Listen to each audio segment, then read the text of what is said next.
salir, pero yo creo que si salen mejor que se haya primero ido a la Fiscalía. Lo ideal es, si eso está en un juzgado y sale, nadie va a sospechar que sale de policía, de investigaciones policiales, nadie va a sospechar. La Fiscalía te lo afirma, hacemos una gestión para... Si la Fiscalía me dice, oye, lo he leído, yo entonces lo cierro, los informes los tengo hechos. ¿Cuánto tiempo lo puede cerrar esto? 3 semanas. El presidente lo vemos a me parece bien, pero eso es lógico, es una relación de gobierno, evidentemente. No, pero vamos a pasar de su mano derecha no sabe lo que hace su mano izquierda.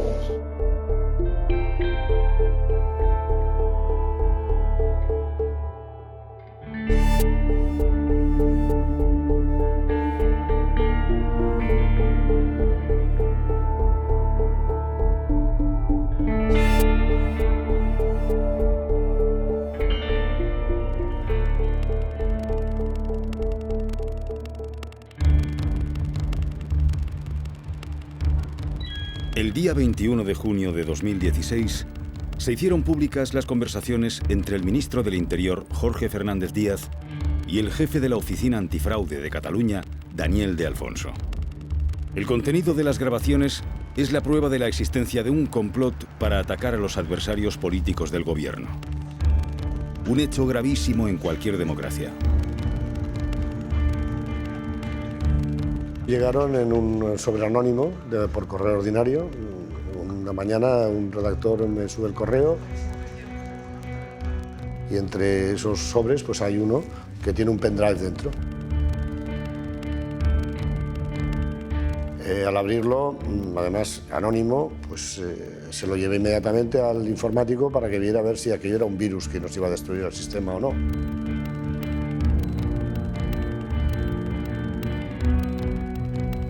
Al escuchar los audios, nos damos cuenta de que los interlocutores son el ministro del Interior, Jorge Fernández Díaz, y el director de la Oficina Antifraude, Daniel de Alfonso, que se presenta. En esa presentación, además, sale un nombre que para nosotros es reconocible, que es José Ángel Fuentes Gago, el jefe de gabinete, que es el que intermedió para que se produjeran las reuniones entre Daniel de Alfonso y el ministro del Interior.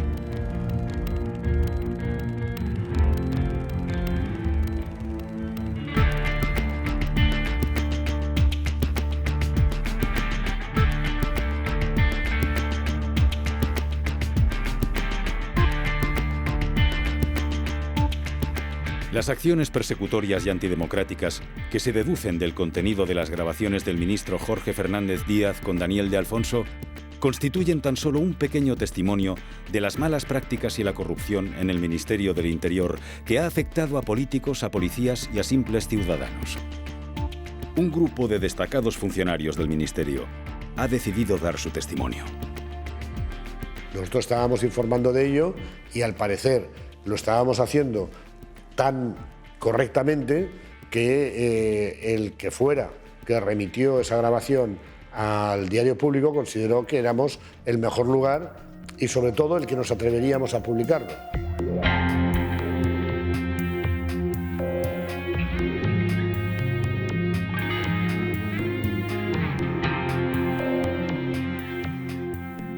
La publicación de las grabaciones del ministro del Interior tuvo una amplia repercusión nacional e internacional, provocando una gran conmoción en plena campaña electoral.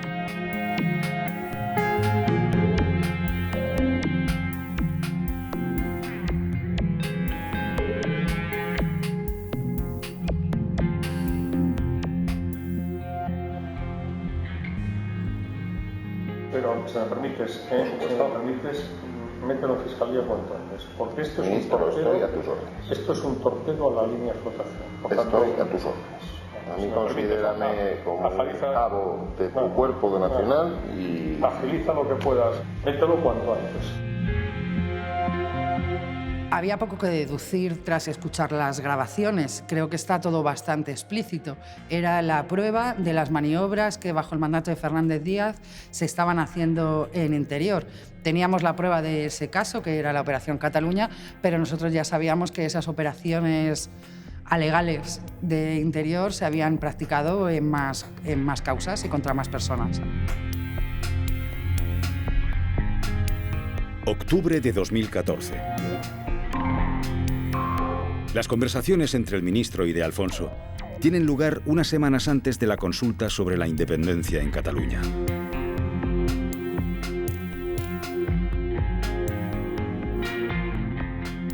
En la conversación entre el ministro del Interior y de Alfonso, el ministro insiste una y otra vez en que la información falsa sobre Trías tiene que salir a la luz, tiene que ser filtrada en el plazo de una semana máximo, para que sea publicada justo antes de la consulta del 9N en Cataluña y, por lo tanto, desacreditar a los que están organizando esa consulta.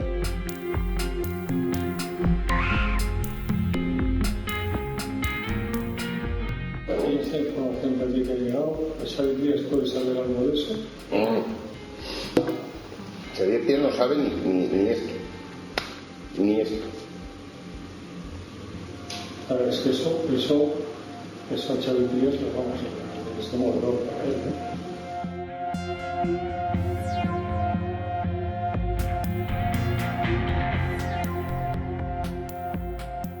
A mí me ha llegado una información, pero no la tengo contrastada. Te lo digo, no te la iba a decir. Pero me han dicho que Xavier Trías tiene una cuenta en el extranjero con alrededor de 12 millones de euros. Primero, cuando me llega un comentario así, yo o me lo das por escrito o no investigo nada. Y si eso saliera, ¿tú qué opinas de eso? Yo, ministro, soy partidario de asestar el golpe cuando el golpe vaya a acabar con el animal. No. És esperpèntic. El més esperpèntic és sentir el ministre parlant d'aquest tema i parlant del Xavi Trías, com si fossin molt amics, i que resulta que està tramant pues, una manera d'acabar amb una persona que es dedica a la política, no? Jo ho trobo sorprenent, és a dir, és una cosa que et quedes escandalitzat. Jo sempre dic el mateix. Jo sabia que el senyor Jorge Fernández Díaz era deshonest. Gràcies a l'aparició d'aquesta conversa, pues tot el país s'entera que aquest senyor és profundament deshonest. L'únic que no s'ha enterat de que té un ministre deshonest és el president del govern. No fue por azar que 2 semanas más tarde de las conversaciones entre el ministro y de Alfonso, en las que conspiraban contra Trías, El Mundo publicará una noticia acusando al entonces alcalde de Barcelona de disponer de una cuenta en Suiza, los fondos de la cual se habrían transferido a Andorra en el año 2013. La sort que vaig tenir és que vaig tenir un careig a través de la ràdio amb el director del Mundo. Jo li vaig dir que posaria una querella i el dia següent publicaven el número de compte. I jo he de dir la veritat que els he d'agrair que publiquessin el número de compte perquè això em va permetre que el banc suís fes un certificat dient que jo no havia tingut mai un compte en aquest banc.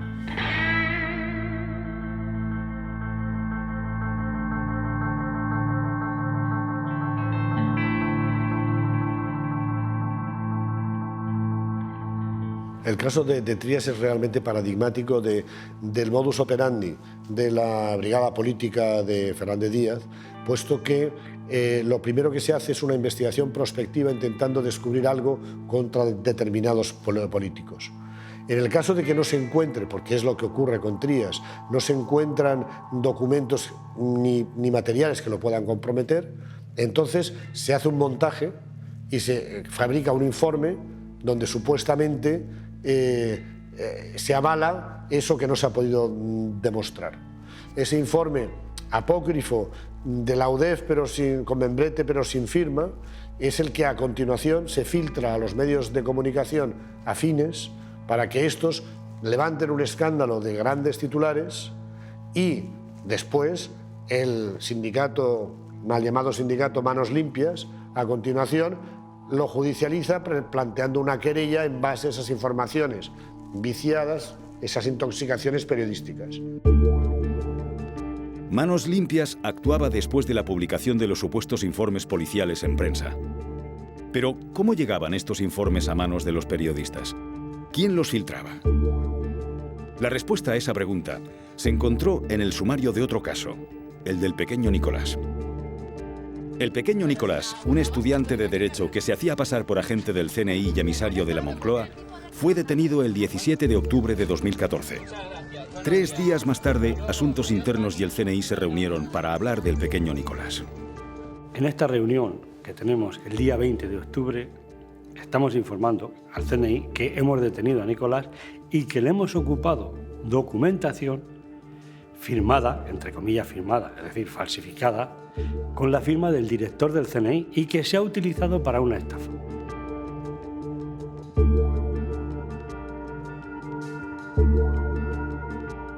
La reunión entre Martín Blas y el CNI fue grabada ilegalmente y hecha pública en diversos medios de comunicación. En la justicia siempre hay que confiar, pero bueno, siempre hay que tener tus ases en la manga. Muchas gracias y buenos días. El objetivo de que se difunda y se distribuya y se haga una grabación ilegal a agentes del CNI de Asuntos Internos era, en primer lugar, acusarles de manipular pruebas, de hacer operaciones alegales y conseguir así que se archive la causa contra el pequeño Nicolás. Como consecuencia del escándalo que estalla cuando esta gente también graba una conversación entre el jefe de Asuntos Internos y agentes del CNI sobre el caso del pequeño Nicolás, las actuaciones judiciales han permitido posicionar los teléfonos móviles de todos ellos durante esas fechas, porque coincidieron. El sumario del caso Nicolai revela las relaciones entre algunos medios de comunicación y la policía en los días previos a la publicación en El Mundo del informe apócrifo sobre Xavier Trias. ¿Qué nos dice el sumario? Que en ese periodo la cúpula policial estuvo en contacto permanente con los periodistas del Mundo. Entre el 20 de octubre y el 23 de diciembre de 2014, el tráfico de llamadas de Inda y Urreiztieta suman más de 200 comunicaciones con la cúpula policial. 68 con el inspector jefe José Ángel Fuentes Gago. 78 con el comisario José Manuel Villarejo y 105 con el comisario Enrique García Castaño. La noticia sobre Xavier Trias la publica El Mundo el día 27 de octubre y viene firmada por Eduardo Inda, Esteban Urreiztieta y Fernando Lázaro. Se publica justo 13 días antes de la consulta sobre la independencia, tal y como pedía el ministro en su conversación con De Alfonso. ABC recibió la misma información sobre la supuesta cuenta de Trias y no la publicó por no considerarla fiable.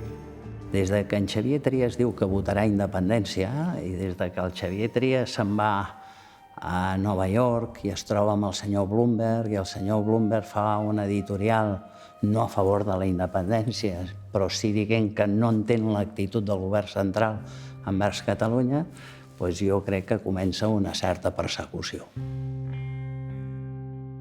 A mediados de noviembre de 2016, el juez que instruía la querella presentada por Xavier Trias contra Eduardo Inda, Esteban Urreiztieta y Fernando Lázaro apreció caracteres de delito en la actuación de los periodistas. Los periodistas de El Mundo dejaron muy claro ante el juez que la información que publicaron sobre Xavier Trias procedía del Ministerio del Interior. Ells es basen en unes informacions que han rebut que són falses i ells han d'intentar explicar que són verdaderes, no? O que ells se les han cregut, perquè tenien base per creure-se-les. Jo, sincerament, no entenc que es pugui tenir bases per creure-se-les quan fas una informació que, doncs, el número de compte teòric que jo tinc a Suïssa, que és fals, que és una cosa bastant fàcil d'acreditar, no? És a dir, que no sé qui els hi passa la informació, però és una informació bastant penosa, no?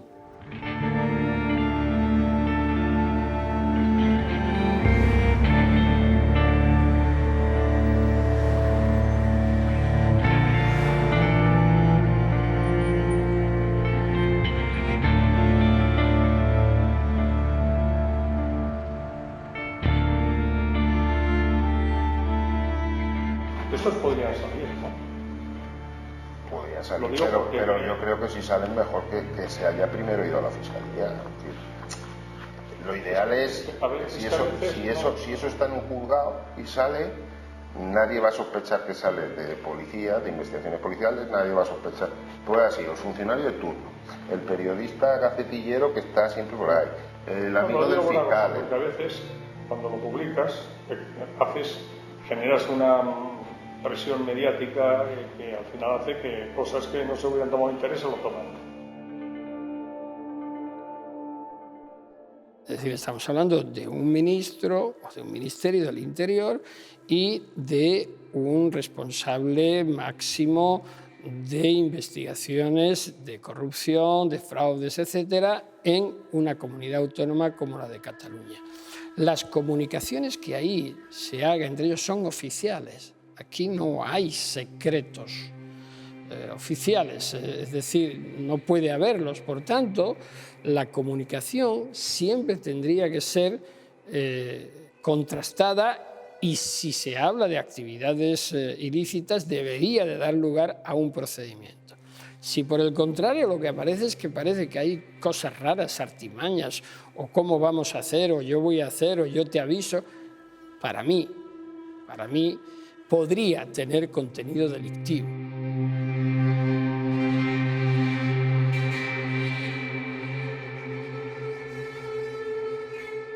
Las informaciones sobre Trías publicadas en prensa procedían de la cúpula del Ministerio del Interior. ¿Pero qué miembros estaban implicados?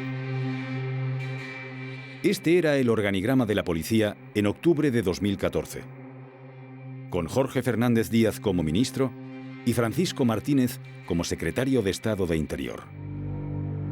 El cargo más importante del cuerpo es el de director adjunto operativo, ocupado por Eugenio Pino, del que dependían jerárquicamente los principales mandos policiales.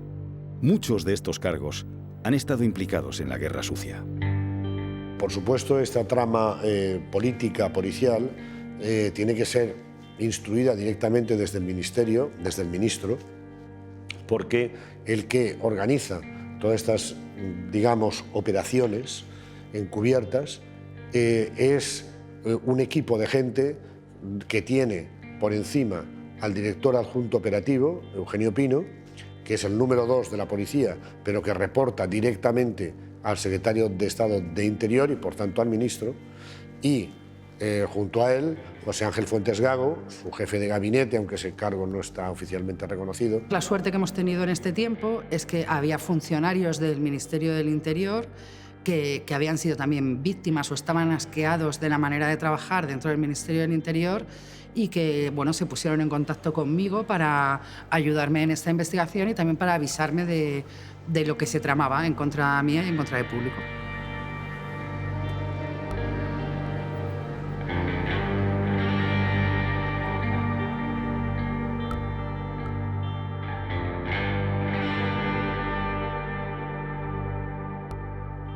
La decisión ahora de salir en una entrevista y denunciar, ¿no?, si se puede llamar así, la situación actual que está aconteciendo en la Dirección General de la Policía, básicamente es por la manipulación política que dicha institución ha hecho últimamente, ¿no?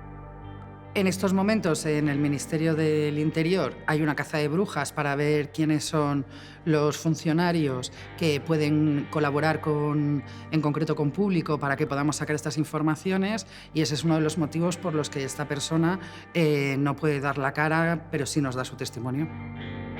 El ministro se debe de abstener de la dirección de cualquier investigación policial. El ministro, su competencia es la coordinación y dirección, pero a un nivel no tan concreto de investigaciones a la carta, por decirlo de alguna manera, ¿no?, por un interés partidista. Sin duda que el propio ministro del Interior esté dirigiendo una brigada política para desprestigiar, para hundir a los rivales políticos del partido en el poder, es el mayor escándalo que ha habido en democracia.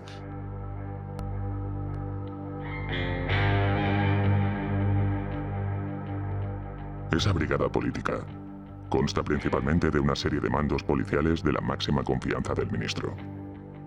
En este caso, el director adjunto operativo, Eugenio Pino, para este tipo de operaciones que se podrían denominar alegales, se servía de funcionarios de su máxima confianza, del inspector jefe Gago, del inspector jefe Gómez Gordo, del inspector jefe Bonifacio. También habría otra rama que, por clasificarla de algún modo, sería legal, en la que su máximo representante sería el comisario Villarejo. Y una tercera rama, la que se ha denominado oficina siniestra, ¿no?, que está ubicada en la calle Rafael Calvo, junto a la Dirección General de la Policía.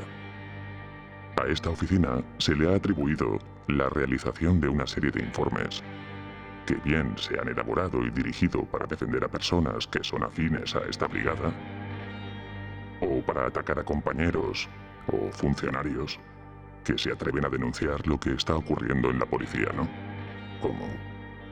Como es el caso del comisario Barrado.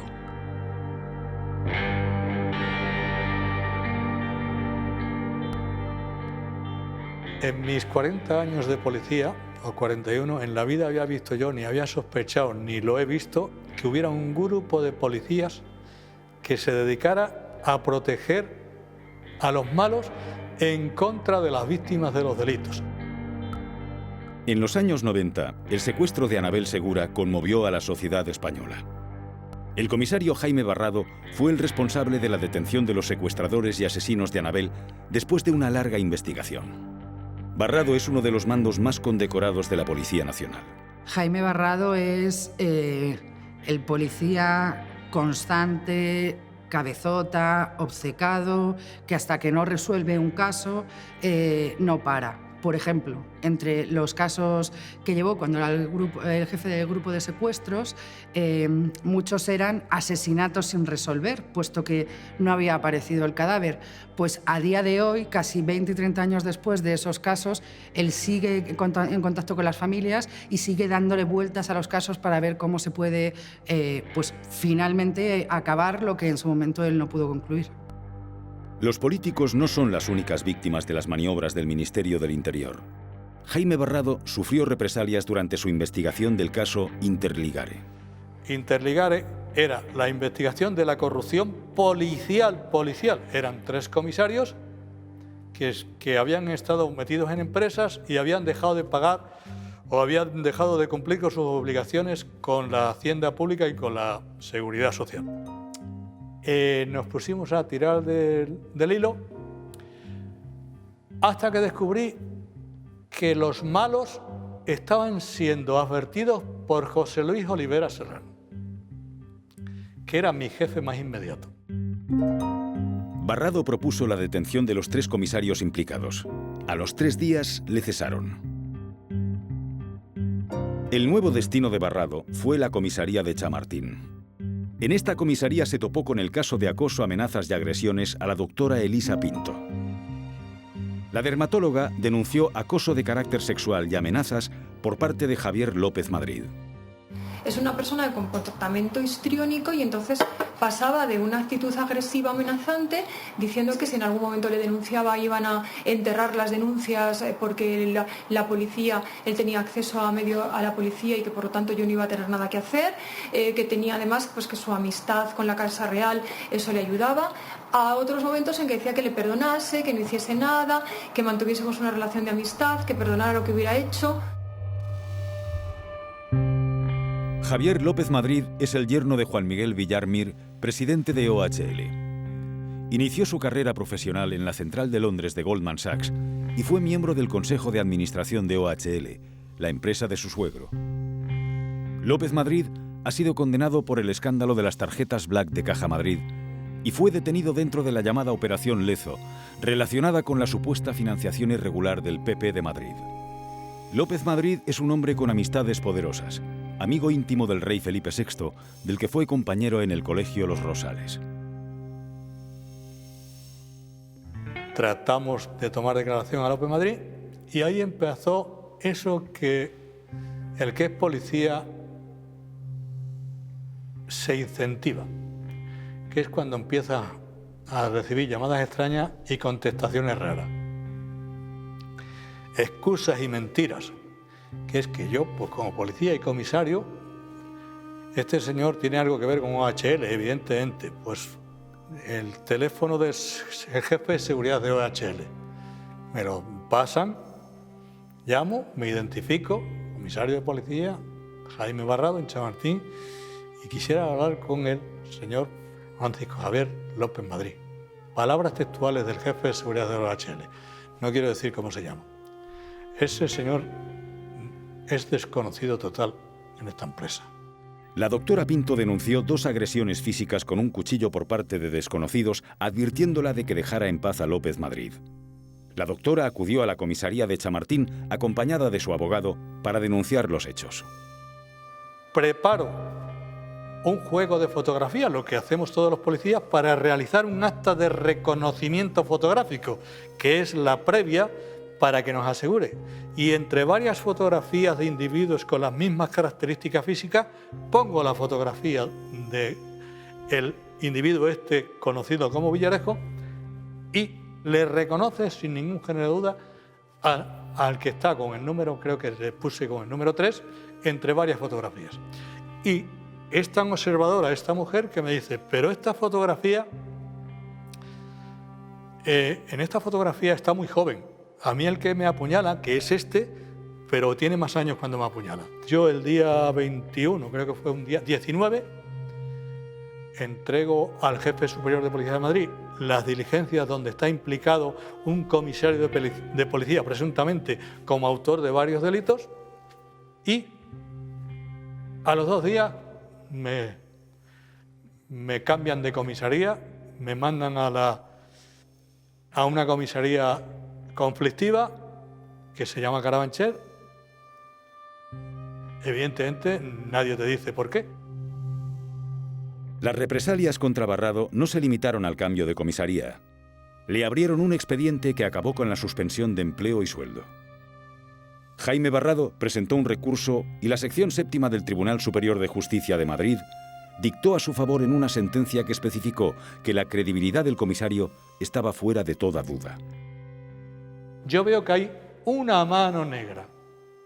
Ya me pongo a investigar a este hombre y veo que cada policía que ha investigado a este hombre ha terminado, suspendido, trasladado. Y veo que hay gente que tenía que estar investigando, como en la Unidad de Asuntos Internos, y no solamente no investiga, sino que los quitan a los que intentan investigar a alguien que tiene relación con el Villarejo. Es un auténtico mafioso. Don José Manuel Villarejo es secretario general del Sindicato Profesional de Policía. Yo estoy segura que tiene muchas cosas que contar. ¿Quién es José Manuel Villarejo? ¿De quién depende? La trayectoria del comisario Villarejo se remonta a los inicios de la transición y las oscuras maniobras del Ministerio del Interior también. En el lenguaje popular, en el antiguo régimen, se decía que la policía tenía un carácter facha. ¿En qué ha cambiado la policía de entonces a la policía de ahora? Dentro del ambiente funcionarial, posiblemente el cuerpo que más ha asumido el proceso democrático haya sido el Cuerpo Superior de Policía. Y prueba de ello... En el inicio de la transición, diversos mandos policiales crearon el Sindicato Profesional de Policía. El comisario Villarejo formó parte de su constitución. Al fundarse el Sindicato Profesional de Policía, bajo la cobertura de defender de una forma democrática a los agentes policiales, lo que se hace es crear una organización donde la mayor parte de sus dirigentes proceden de Fuerza Nueva, proceden de la ultraderecha o proceden de la brigada político-social. Las malas prácticas no surgen como las setas de temporada en temporada, ¿no? Es decir, vienen de atrás. Hay una cepa, ¿no?, de la cual luego surgen las hijuelas, ¿no? Entonces, evidentemente, esto venía de bastante atrás. En el año 1983 se produce el secuestro de Segundo Marey. 2 años más tarde, un atentado en un bar de Bayona acababa con la vida de 4 presuntos miembros de ETA. Los autores eran los miembros del GAL, Grupos Antiterroristas de Liberación. Finalmente se descubrió la vinculación de los GAL con la policía y con altos mandos de Interior. Volver la vista atrás en el caso de los GAL es aleccionador porque nos muestra cómo las malas prácticas que se dieron durante el juicio son muy parecidas a las que se dan en la actualidad.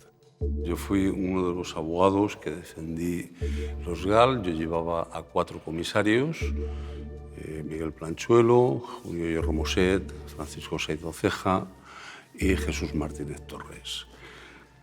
Después también estuve llevando a otros 2 inspectores, Luis Gens y Francisco Corujo, que estuvieron involucrados en el tema del GAL.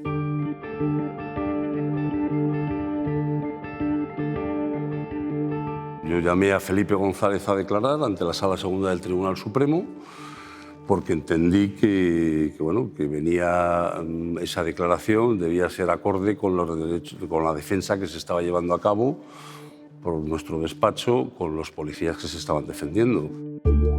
El juicio de los GAL supuso un golpe muy duro a la credibilidad del gobierno socialista y hubo mucha tensión. En el Ministerio del Interior se produjeron maniobras encaminadas a desprestigiar a Garzón, uno de los jueces que instruían el caso. El informe Veritas, encargado por responsables policiales y políticos del Ministerio, tenía una finalidad: desacreditar a Baltasar Garzón. El mismo modus operandi que en la actualidad, la publicación en prensa de supuestos informes policiales. Como estaba investigando los GAL, a Medo y a Domínguez, pues obviamente no recibía muy buen apoyo y tampoco buena información por parte de algunos elementos de Interior, porque estaban en bloque en contra de esa investigación. Por tanto, en algún momento es probable que surgiera esa idea, no sé exactamente de dónde, ni por orden de quién, de que se me investigara, ¿no? De que se me buscaran las vueltas a mí, porque era yo el que estaba investigando. Supongo que a cualquier otro juez que hubiera hecho lo propio. Y me seguían a lugares públicos o a restaurantes, o recuerdo que algún partido de fútbol en el Bernabéu también. Y ya hasta una vez me acerqué a una de las personas y le dije: sean un poco más discretos porque ni siquiera están haciendo su trabajo bien. En el informe Veritas se aseguraba que el magistrado tenía relaciones con miembros de una organización de narcotraficantes y que había participado en orgías con mujeres. El comisario Villarejo participó en la elaboración del informe tal y como reconoció en una carta dirigida a la Dirección General de la Policía en 1995. Esto entraba dentro de esa mala visión del Estado que algunas personas tienen. Y para eso crearon un grupo fuera de escalafón, que vinieron responsables desde Barcelona, desde Zaragoza, y se formó un grupo para investigar. Y yo le dije a la secretaria de Estado, digo: sé que estáis haciendo esto. Ella me dijo: yo no soy. Digo: bueno, pues o eres tú o es Juan Alberto Belloc, porque no se forma por arte de magia esto. Todo eso parece una película de serie B, pero se hizo e incluso llegó a presentarse el atestado. Yo lo que creo que es que muchas veces los políticos utilizan las fuerzas de seguridad del Estado no todo lo correctamente que deberían de utilizarlas. A las pruebas me remito con lo que ocurrió hace años con el GAL. Que hubo una serie de políticos con una serie de intereses y utilizaron a los funcionarios del Estado.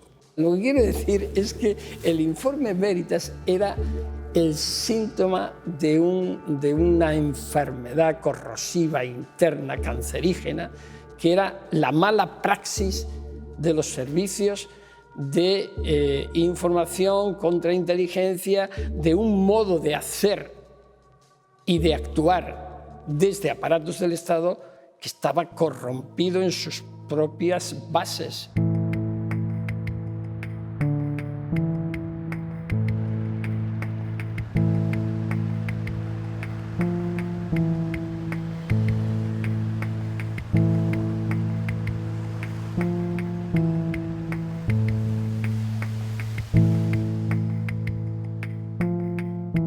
En el año 2009, el diario El País publicó un artículo en el que se denunciaban escuchas a políticos de la Comunidad de Madrid. Era la primera vez que salía a la luz un caso de uso de fondos públicos para espiar a rivales políticos. En esa trama estaban implicados algunos de los personajes que han configurado la brigada política durante el mandato de Jorge Fernández Díaz. Uno de los presuntos espiados ha sido Manuel Cobo, mano derecha del alcalde de Madrid. Gallardón dijo anoche en el programa 59 Segundos que hay muchas preguntas que contestar. Queremos saber quién investigó, quiénes son las personas que realizaron esa investigación, no lo sabemos. Queremos saber quién ordenó esa investigación, no lo sabemos. Queremos saber a quién se dio cuenta de esa investigación, no lo sabemos. Los supuestos espionajes se produjeron entre abril y mayo de 2008 en plena batalla por el poder dentro del PP, tras la segunda derrota consecutiva de Mariano Rajoy en las elecciones generales. Algunos de los espiados, como Prada y Cobo, se habían alineado con Rajoy en la disputa silenciosa que mantenía el presidente del PP con Esperanza Aguirre. El País acusó a diversos guardias civiles de estar implicados en las escuchas y seguimientos. Los guardias civiles han negado siempre su participación en los hechos y se consideran víctimas de una conspiración.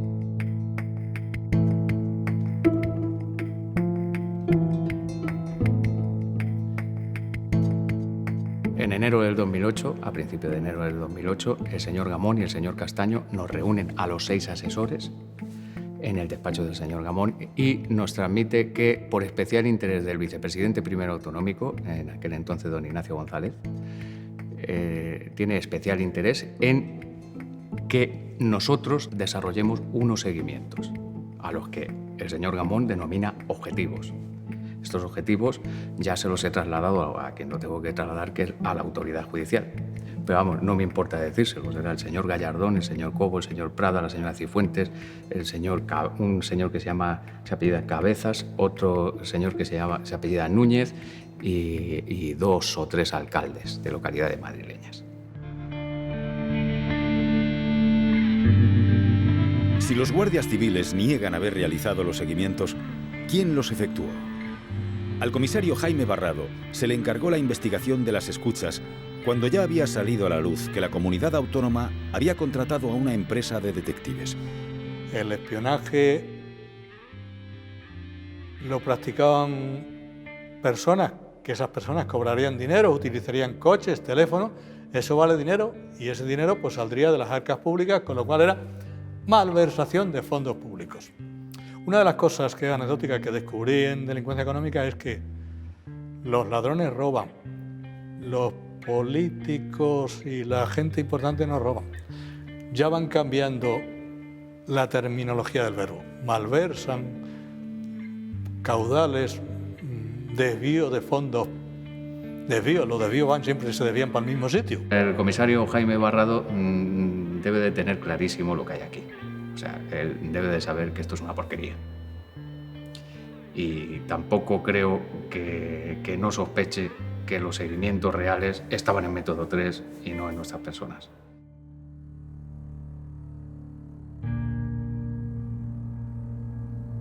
Nosotros, y eso ha salido en la prensa, realizamos investigaciones sobre 3 investigaciones sobre empleados pura y llanamente del canal de Isabel II. Te vuelvo a repetir, informes que oficialmente se presentaron, que oficialmente se entregaron y que oficialmente se pagaron.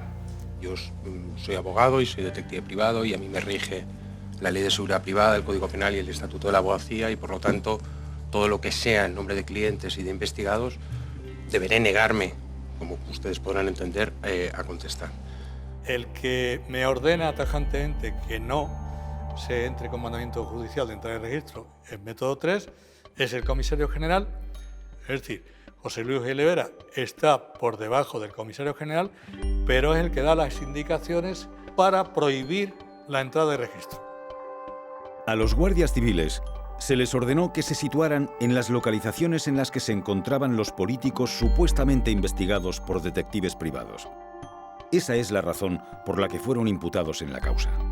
Lo que no es normal es que haya una agencia de detectives haciendo investigaciones a políticos dentro de los que pueden encontrarse perfectamente los denunciantes en esta causa y que, por otro lado, me intente llevar a mí a lugares públicos para que los posicionamientos figuren al lado de esos políticos a los que estaban investigando los detectives.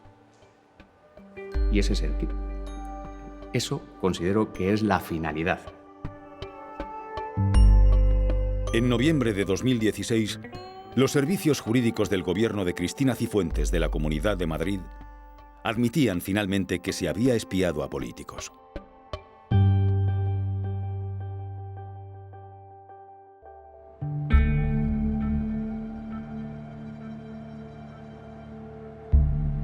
Hemos visto cómo el comisario Villarejo está presente en muchas de las tramas que hemos narrado hasta ahora. José Villarejo actúa siempre en beneficio propio, a través de su entramado de empresas. En enero de 2013, el comisario Villarejo ofreció sus servicios extrapoliciales a Ignacio González, cuando éste ocupó la presidencia de la Comunidad Autónoma de Madrid. En una grabación que dio a conocer El Mundo, los comisarios Villarejo y Enrique García Castaño se ofrecen a tapar el asunto del ático a Ignacio González. El papel del comisario Villarejo dentro de la policía es siempre muy dudoso, siempre aparece relacionado con operaciones muy dudosas, nunca firma sus informes, no se sabe a qué unidad está escrito, no sabemos de dónde viene la información que aporta, nunca la va a ratificar a un juzgado. Lo que sí que parece es que sus empresas privadas han estado relacionadas con muchos casos que había diligencias abiertas dentro de la policía, lo que es algo bastante extraño, si no irregular. Según revelaron El País y Público, el entramado de empresas de José Villarejo suma varios millones de euros. Junto a su actual esposa Gema Alcalá Garcés y el abogado Rafael Redondo Rodríguez, participa y en algunos casos figura como presidente o administrador único en 12 sociedades. En una grabación que publica un medio que se llama Público, pues aparece una grabación del propio comisario Villarejo en donde presume o dice o manifiesta que tiene relación con empresarios, con jueces, con fiscales. ¿Cómo conseguía José Manuel Villarejo la colaboración de jueces y fiscales? Schola Juris, una sociedad vinculada al comisario Villarejo, está dedicada a impartir másters para estudiantes de Derecho. Sus profesores son altos mandos de la policía, de la Guardia Civil y, sobre todo, magistrados y fiscales. Como Manuel Mois, nombrado por el PP fiscal anticorrupción, o José Manuel Maza, magistrado del Tribunal Supremo, nombrado por el PP fiscal general del Estado. Las actividades lucrativas de Villarejo se sobreponen y confunden con sus acciones en la brigada política, como es el caso de sus movimientos en la llamada Operación Cataluña.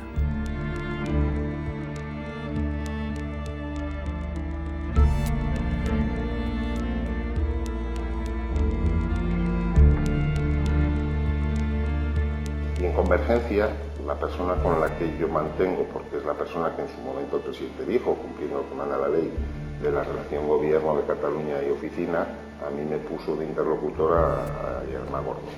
Porque esto pasaría porque Artur Mas dejara el partido o dejara la presidencia, eso es evidente, que ahí es donde entraría Yerma. ¿Y cuándo, en ese escenario que tú dibujas, para cuándo dejaría la presidencia de la Generalitat? Bueno, es que si se consigue forzar el año y medio que queda de legislatura, en las próximas elecciones él ya habrá dimitido, habrá un nuevo secretario general.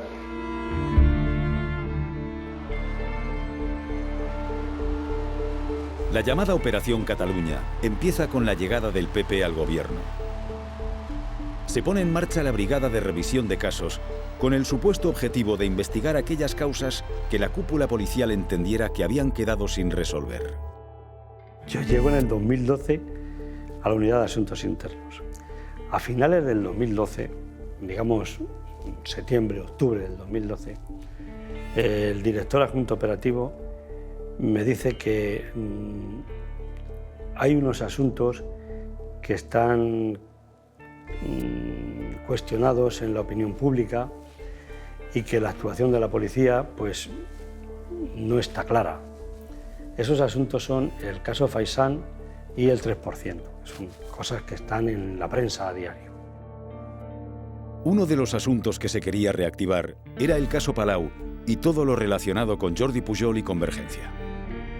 El director adjunto operativo me pide entrevistarme con el fiscal, con Sánchez Dulet, para explicarle lo que los funcionarios que él dirigía habían encontrado al analizar el asunto del Palau, el caso Palau. Bien, entonces me pide que venga a Barcelona a entrevistarme con el fiscal.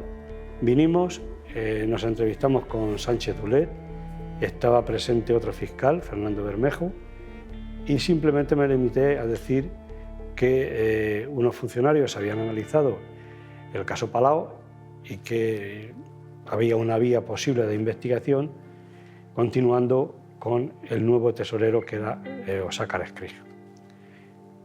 Ahí quedó todo.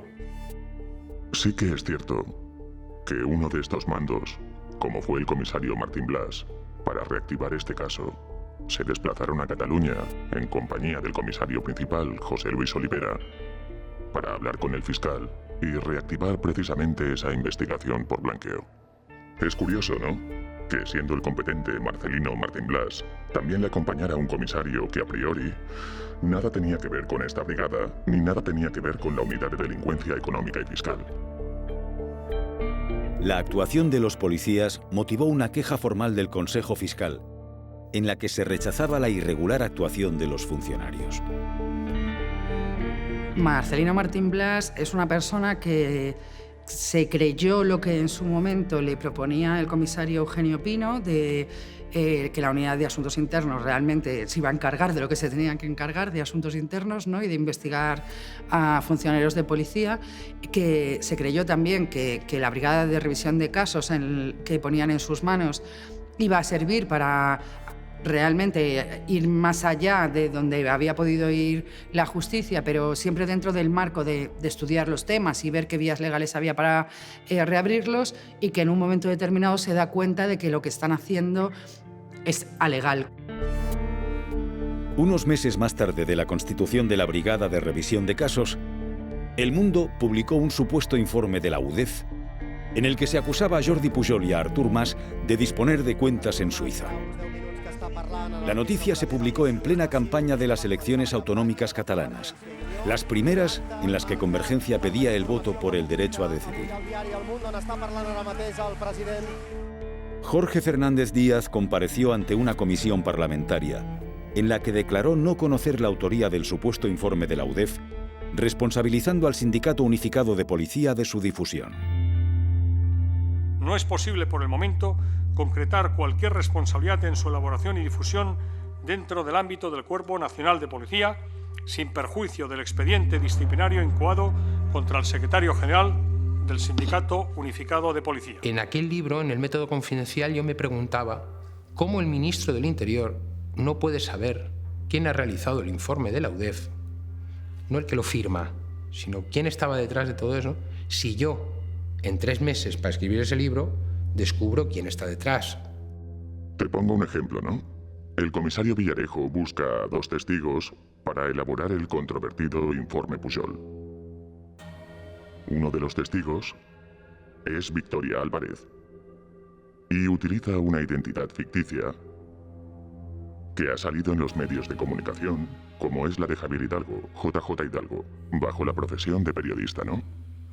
Y otro testigo es Javier de la Rosa, con quien utiliza otra de las identidades supuestas que utiliza para contactar con este testigo, como es la de Manuel Pérez Villar, bajo la profesión de abogado. Todo ello sin un control judicial, como así exige la ley que regula trabajar bajo estas identidades supuestas, que es la Ley 5/99, que sería la de agente encubierto, ¿no? Yo es que a Villarejo siempre lo he conocido con sus empresas privadas. Yo al comisario Villarejo oficial o policía al que tú te refieres lo conozco a raíz de que me lo describe Javier de la Rosa como la persona que lo lleva a la UDEF a declarar contra la familia Pujol o con todo lo que él supiese. Y entonces cuando me lo describe ahí me doy cuenta que es el Pepe Villarejo que yo había conocido en sus empresas privadas. Detrás del falso informe de la UDEF, publicado por El Mundo, estaba la brigada política del Ministerio y uno de sus elementos más activos, el comisario José Manuel Villarejo. En una conversación telefónica que llegó a público, Villarejo habla con Javier de la Rosa, presentándose como el abogado Manuel Villar, una de sus falsas identidades. Yo me he comprometido y estoy haciendo a reorganizar tu vida, tus problemas personales, tu historia, etcétera, etcétera. Yo, al margen de todo esto, que yo te estoy muy agradecido y estoy de acuerdo contigo. No, si no es agradecido, si aquí, esto es un toma y daca. De la conversación se deduce un acuerdo. De la Rosa dará información sobre el expresidente de la Generalitat, Jordi Pujol, y Villarejo solucionará al financiero sus problemas legales y económicos. De la Rosa solo cobró una parte del dinero prometido, pero ¿de dónde salía el dinero para estos pagos? Unos WhatsApps entre el pequeño Nicolás y Javier de la Rosa revelan la implicación del sindicato Manos Limpias en parte del pago. El círculo del modus operandi de la brigada política que describimos al principio se ve confirmado. Javier de la Rosa está pidiendo todo el rato a Nicolás su mortadela, ¿no? La mortadela que le han dejado a deber ese abogado Manuel Villar, que era el comisario Villarejo, y que en teoría le pagó 200.000 euros por la información y le dejó a deber otros 200.000. Javier de la Rosa debe de conseguir algo porque se alegra, pero le dice a Nicolás, de todas formas pasaré también por la charcutería de Manos Limpias.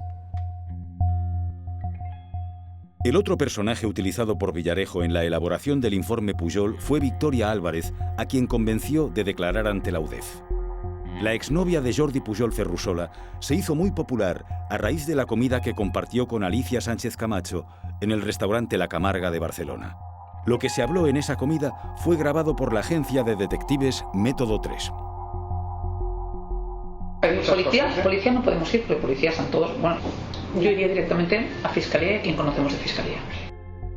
El único hecho es que nosotros en 2010 recibimos un encargo del entorno de Alicia Sánchez Camacho para realizar una grabación y que 3 años después Alicia Sánchez Camacho hace que me detengan por realizar esa grabación que era legal y consentida. Ese es el único hecho. Todo lo que conlleve después, toda la opereta de Alicia Sánchez Camacho diciendo llegaré al final, y todo eso entra dentro de la falacia de una mentirosa compulsiva. Punto. Reprovar l'actuació de la senyora Alicia Sánchez Camacho per incomplir l'article 59.5 de l'Estatut d'Autonomia y, en segon lloc... El 3 de junio de 2014, el Parlamento catalán reprobaba a la presidenta del PP, Alicia Sánchez Camacho, por no haber comparecido para explicar su vinculación con el caso Método 3. ¿Qué papel jugó Alicia Sánchez Camacho en la guerra sucia del Ministerio del Interior? Si es que si Alicia Sánchez Camacho reconoce alguna vez que ella lo sabía, está reconociendo 3 delitos. El de acusación y denuncia falsa, el de falso testimonio y el de amenazas condicionales. Y ella está sentada en el Congreso todos los días. Alicia Sánchez Camacho, en lugar de contactar con la Fiscalía o el juez, llevó la información obtenida en La Camarga al Ministerio del Interior.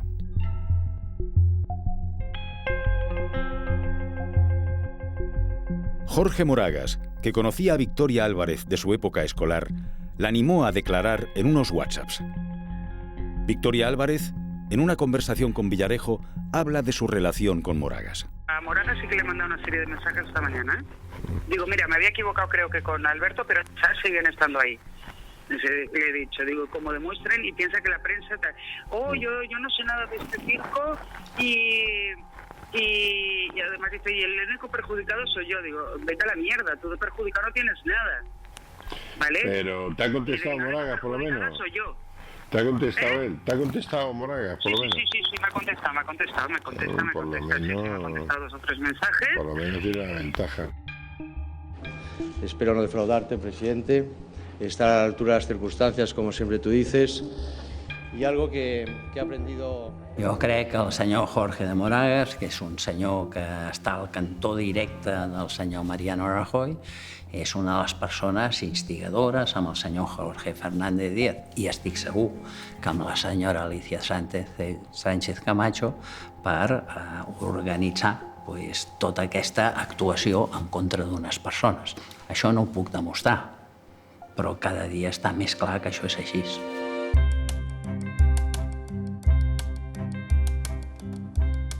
Si fuera en la banca privada de Andorra, si fuera en esa sería una buena cosa, porque Higini Cierco, tu buen amigo, Higini tiene miedo de que se le rompa su tema del Banco Mar. Y él estaría dispuesto a probar. Yo no sé en qué banca es. Transferido a Andorra, sí. No sé en qué banca, tampoco hay mucho de Andorra. La información de Victoria Álvarez sobre los Pujol apuntaba a cuentas millonarias en Andorra, y la brigada política se centró en obtener esa información con múltiples presiones. El 10 de marzo de 2015, el FinCEN emitió una nota sobre supuestas irregularidades en la banca privada de Andorra, cuyos accionistas mayoritarios eran los hermanos Cierco. El FinCEN es una agencia del Departamento del Tesoro norteamericano que investiga operaciones financieras relacionadas con el crimen organizado. Jaume Bartomeu era entonces abogado de la familia Cierco. Vam anar ara per parlar amb el cap de govern i el cap de govern es va fer acompanyar pel ministre de Finances.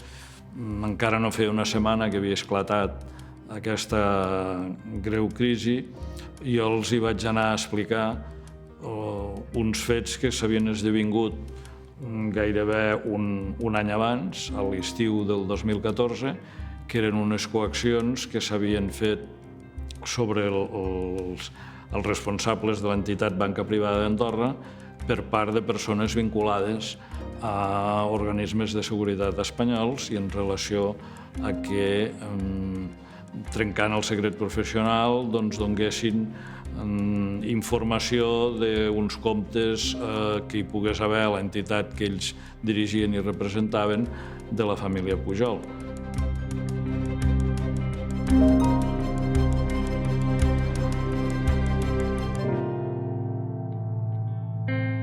El FinCEN acabó retirando su acusación después de valorar positivamente las acciones emprendidas por el gobierno andorrano sobre BPA. Unos meses más tarde, los hermanos Cierco presentaron una denuncia ante la justicia andorrana sobre supuestas presiones de la policía española para obtener información sobre las cuentas de la familia Pujol. Higini Cierco prestó declaración ante la jueza andorrana. Al maig del 2014, Celestino Barroso, agregat d'Interior de l'Ambaixada d'Espanya a Andorra, em telefona i em indica, sisplau, si el podria rebre amb urgència. I em diu, sisplau, em torna a insistir de la necessitat de veure unes persones a Madrid, de lo contrari el banc morirà. Quin banc? Banco Madrid o BPA? Tots. Diu, el banco morirà. Joan Pau Miquel, consejero delegado de BPA, se reunió con Celestino Barroso en Andorra y posteriormente acudió a la reunión en Madrid con un miembro de la policía española. Està el Fèlix, telefona al Joan Pau, i li diu que es troba en el hall del Villamagna de Madrid. Es troba en el hall del Villamagna de Madrid i el senyor Fèlix resulta ser Marcelino Martín Blas, jefe de Asuntos Internos de la Policía Nacional Espanyola. A Marcelino Martín Blas li demana tres coses. Si tenim comptes de la família Mas, del Mas o de la família Mas, de Junqueras o de la seva família, o del Pujol y de la seva familia. El director adjunto operativo, don Eugenio Pino, me dice, tenemos un empleado de la banca privada andorrana que quiere colaborar. Me presento en el Hotel Villamagna y me entrevisto con un empleado, con un señor, yo no sé quién es, pero yo me identifico, y él se identifica, pues sí. Bueno, y simplemente le pregunto, ¿me tienes que decir algo? Me dice, no tengo nada que decirte. Entonces me sorprende y digo, bueno, pues, entonces, ¿qué hacemos aquí? Pues no lo sé. Pues hasta luego, encantado. Y ahí queda todo. La situación se desbloqueó con la intervención del abogado José María Fuster y Fabra, amigo de Higini Cierco y de Martín Blas, que invitó a ambos a la boda de su primo. También acudió Eugenio Pino. En el banquete se reunieron todos en la misma mesa. Higinio presume en esa reunión de que él es muy español y que a su familia le llaman los españoles en Andorra y que pues, todo lo que sea colaborar con la justicia de España y tal, que le parece muy bien, en fin. Higinio Cierco se viene a mi lado, me dice que, hombre, que él no sabe quién tiene cuenta en su banco, que él es un banquero que maneja fondos de sus clientes, que es una banca privada, que no paga facturas, pero que es lo que nos interesa. Que Joan Pau me lo puede decir. Si esto fue, la boda creo que fue el 26 de junio, pues a lo mejor el 28, el 29 de junio o el 30 de junio, pues me vuelvo a reunir con Joan Pau. En aquell moment, el Joan Pau Miquel entrega el que vostès coneixen com a pantallazo del mundo amb el Marcelino Martín Blas, en els quals apareixen el nom de la mare i tots els fills, que pugen 4,5 milions d'euros bancaritzats. És a dir, la informació que surt al mundo la facilita el Joan Pau. La facilita el Joan Pau. Me parece que eran 2 cuentas o 3, no recuerdo, pero recuerdo que una era del expresidente, del señor Pujol, una de su señora, y me parece, no recuerdo bien, pero que otra a nombre de una hija. Pero la cantidad era muy pequeña, estamos hablando de 1,5 millones de euros o una cosa así. Y me lo da en un papel, son 3 líneas, el número de cuenta y la cantidad. El titular, el número de cuenta y la cantidad. Y eso es lo que le entrego a Eugenio Pino. Y entonces me pregunta, ¿pero esto es todo? ¿Esto es lo que te ha dado? Pues mira, esto es lo que me ha dado. sembla que els comptes que es van donar a l'estiu del 2014 i les xifres que hi havia en aquests comptes no satisfeien a qui ho havia demanat i algú es pensava que les xifres havien de ser multiplicades per molt més amunt del que eren i per això ho devien buscar, ¿no? Los intentos de encontrar más cuentas de los Pujol en la banca privada de Andorra continuaron después de la entrega del pantallazo. En un moment donat, algú que no em consta que fos la Fiscalia andorrana deixa entrar a Andorra i dins d'Andorra a les oficines centrals de BPA a uns organismes policials espanyols que actuen, suposem, sota instruccions de la Fiscalia espanyola i mitjançant el procediment informàtic de buidat dels arxius s'emporten tots els arxius de tots els comptes dels clients de banca privada d'Andorra. Això jo crec més gros que això, més fort que això, crec que ja no ho trobaríem, no? La actuación de los cuerpos de seguridad españoles en el vaciado de las cuentas de BPA es un atentado al secreto bancario y una vulneración a la soberanía de un Estado vecino. A raíz del pantallazo de El Mundo, Jordi Pujol hizo una declaración pública inculpatoria en la que afirmó tener dinero en Andorra sin regularizar, procedente de una herencia de su padre. La autoinculpación de Pujol conmovió a la sociedad catalana.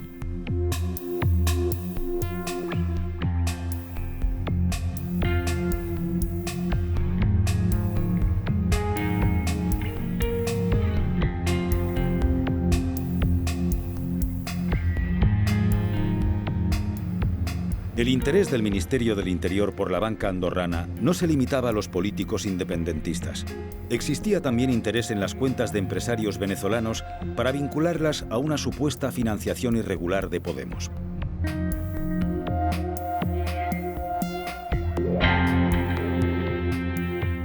A mí se me interviene el teléfono dentro del marco de la Operación Clotilde, hoy conocida como causa Petrov por los medios, y esto sucede entre básicamente noviembre del año 2012 y marzo del año 2013. Y se me intervino el teléfono digamos, en una causa que no tiene nada que ver con lo que es la causa BPA de hoy en día. Y le digo, la Guardia Civil miente deliberadamente y de forma reiterada cuando dice que yo he viajado a Rusia. La Guardia Civil...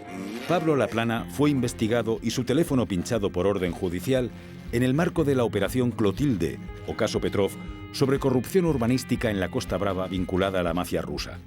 Después de la declaración de Laplana en la audiencia, fue desimputado de la causa. La única motivación que yo creo que tenía, en base a los elementos que obran en la causa, era la de escuchar otras conversaciones que nada tenían que ver con lo que se estaba investigando, que yo mantenía por una situación muy concreta con un colectivo de empresarios venezolanos.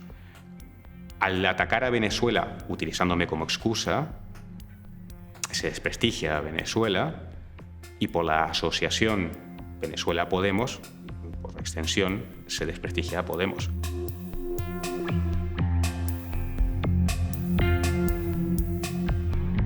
Se ha repetido hasta la saciedad que Podemos está financiado por Venezuela, hasta el extremo de que en algunas encuestas la mitad de los españoles creen efectivamente que Venezuela ha financiado a Podemos, cuando esto no solamente no ha ocurrido, sino que todas las denuncias, todas las querellas que han ido en esa dirección han tenido que ser archivadas. El 12 de enero de 2016 se desveló el famoso Informe PISA, acrónimo de Pablo Iglesias Sociedad Anónima. El informe estaba atribuido a la Unidad de Delincuencia Económica y Fiscal, la UDEF, de la Policía Nacional. Entre las informaciones que contenía el dossier, se acusaba a la productora de Pablo Iglesias de recibir en 2012 dinero de Irán a través de Hispan TV. Sin embargo, el programa Fort Apache no comenzó a emitirse en dicho medio hasta 2013. Es que es lo que hace INDA y lo que hace OK Diario, digamos todos los medios que dan espacio a INDA, es gravísimo, al menos por dos razones. Primero, presenta documentación falsa, presenta documentos falsos, a documentos que se manipulan, y nosotros hemos presentado las correspondientes acciones judiciales. Pero es que además después, cuando le denunciamos, dice que vaya a declarar el jefe de la policía. Y es como, usted está diciendo que el informe falso, que el papel falsificado que usted ha sacado, que ha habido el banco en el paraíso fiscal, ha salido diciendo no conocemos ni al señor Iglesias ni a su familia, le conocemos absolutamente de nada. Entonces usted dice que ese papel falso se lo ha dado uno de los jefes de la policía en España. Pues que esto es de chiste, pero es gravísimo. Si en un informe policial no está en papel policial, no tiene registro de salida y no está firmado por policías con su número de carnet profesional, eso es una chapuza. Y si el informe PISA, por supuesto informe PISA, que yo no lo he visto, pero parte de una información que no está suficientemente registrada y tramitada, eso no sirve para nada. Eugenio Pino, el número 2 de la policía, se querella contra Público y contra mí por calumnias al desvelar que había mantenido reuniones con Eduardo Inda para filtrarle el informe PISA contra Podemos y marcar las fechas de publicación. La jueza decidió archivar la causa porque veía que nosotros llevábamos razón. Pino recurre y la Audiencia Provincial dice que es verdad, que hay que hacer diligencias de investigación que además se habían pedido y que no se habían hecho. Precisamente era Público quien las había pedido, que eran los posicionamientos de los teléfonos móviles del señor Eduardo Inda y de Eugenio Pino en los días que nosotros dijimos que se reunieron. Y misteriosamente, después de conseguir que se reabra el caso y de que la audiencia diga que hay que practicar esas diligencias, Eugenio Pino decide retirar la querella contra Público. Y llega a Manos Limpias y dice, con toda esta basura que hago, intento presentar una querella. Presentan una querella, otra querella, y en todas el Tribunal Supremo les dice no al lugar, no al lugar, no al lugar. Bueno, la realidad ahora es que el jefe de Manos Limpias está en la cárcel.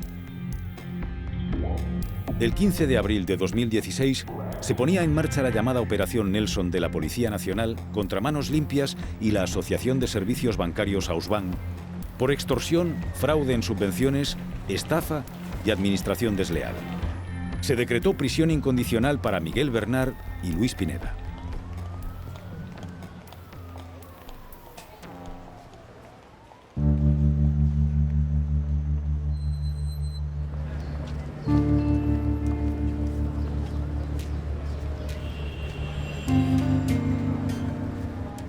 Muchas de las pruebas que se aportan en este documental salen del sumario del caso Nicolai, elaborado por la comisión judicial nombrada por el juez Zamarriego, para investigar la grabación de la reunión entre el CNI y Asuntos Internos en octubre de 2014.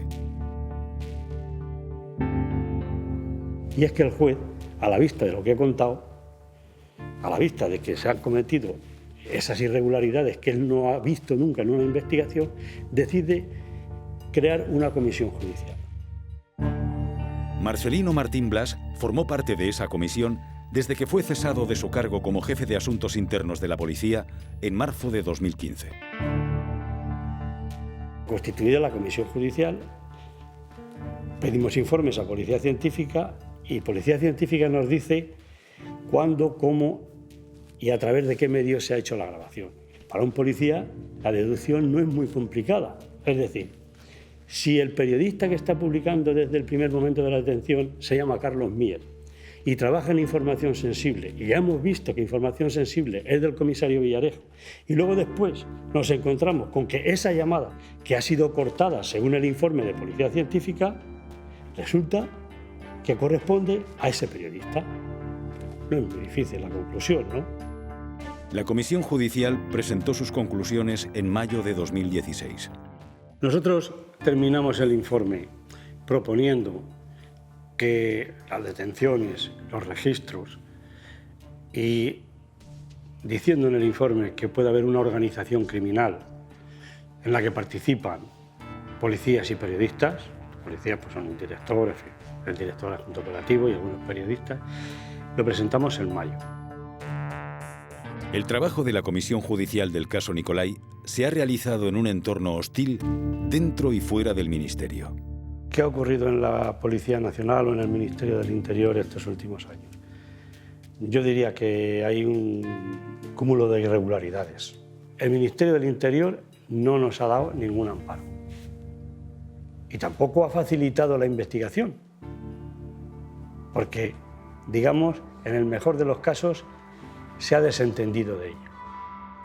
A pesar de todas las trabas e impedimentos, la Comisión Judicial del caso Nicolai ha tenido el mérito de sacar a la luz las malas prácticas en la cúpula del Ministerio del Interior. Eso políticamente le hace mucho daño, ¿no? Claro que le hace mucho daño, pero yo eso... ¿Usted tiene conciencia de tener ese punto débil o no? No lo sabe nadie más que José Ángel Gago, mi director de investigaciones, tú y yo.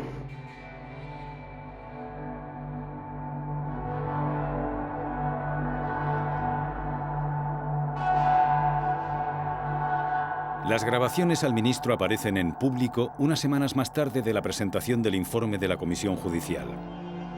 Entre las acusaciones que recibe Martín Blas está la de haber grabado al ministro Jorge Fernández Díaz. Simplemente quiero dejar constancia que yo ni he tenido la grabación del ministro, ni he grabado al ministro, ni sé grabar. Es que no sé ni cómo funciona una grabadora. Lo digo sinceramente, no sé cómo funciona una grabadora, ni he estado en el ministerio en esas fechas. Es imposible, es una acusación gratuita. El Ministerio del Interior no ha mostrado demasiada diligencia en investigar las grabaciones de Jorge Fernández Díaz con Daniel de Alfonso. Había dicho el ministro del Interior que nosotros cometíamos una ilegalidad con ello, que éramos unos conspiradores y que se abría una investigación sobre esas grabaciones. Pero nunca nos pidieron la grabación original. En vista de la falta de interés del Ministerio y del ministro del Interior por obtener la copia original de las grabaciones, nosotros acudimos a la Fiscalía General del Estado y las entregamos voluntariamente por si hubiera algo que investigar a raíz de ese contenido. ¿Quién fue el responsable de que se grabara y con qué medios se realizó la grabación?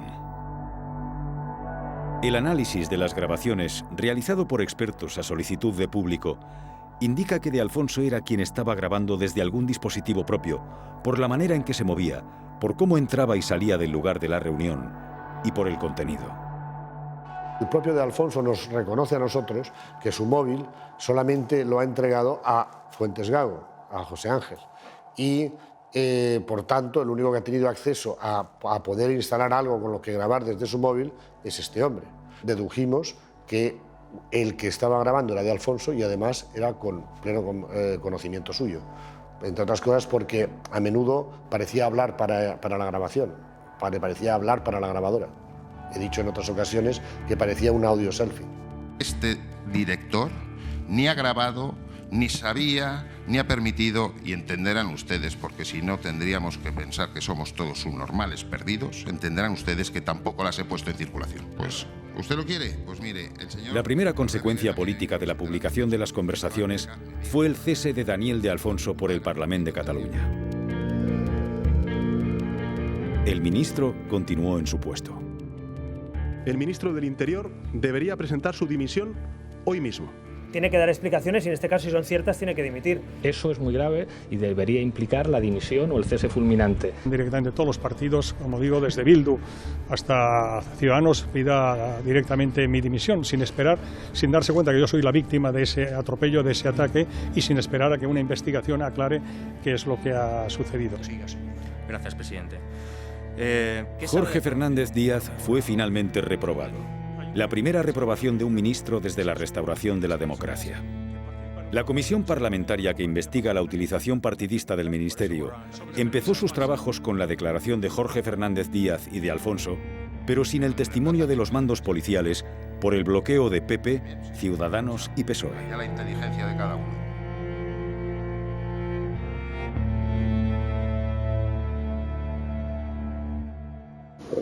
El presidente del gobierno sabe que me parece bien, pero es lógico, es una relación de gobiernos, evidentemente. pero sabe que su mano derecha no sabe lo que hace su mano izquierda. Todos tenemos un sistema legal y ese sistema legal ¿sabe para qué está? Para proteger a los ciudadanos del uso arbitrario del poder.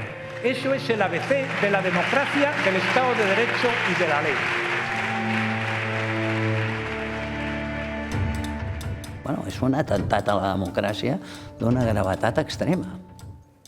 Això ni a les grans dictadures passa això. Bueno, sí que passa això a les grans dictadures. Nadie por su ideología política en una democracia puede ser investigado. Eso ocurre en las dictaduras, ¿no? Y de eso en la dictadura franquista conocemos bastante, ¿no? Eugenio Pino ha sido imputado. El caso de la doctora Pinto reabierto y el comisario Villarejo identificado e imputado. Pero ¿han finalizado las malas prácticas en el Ministerio del Interior?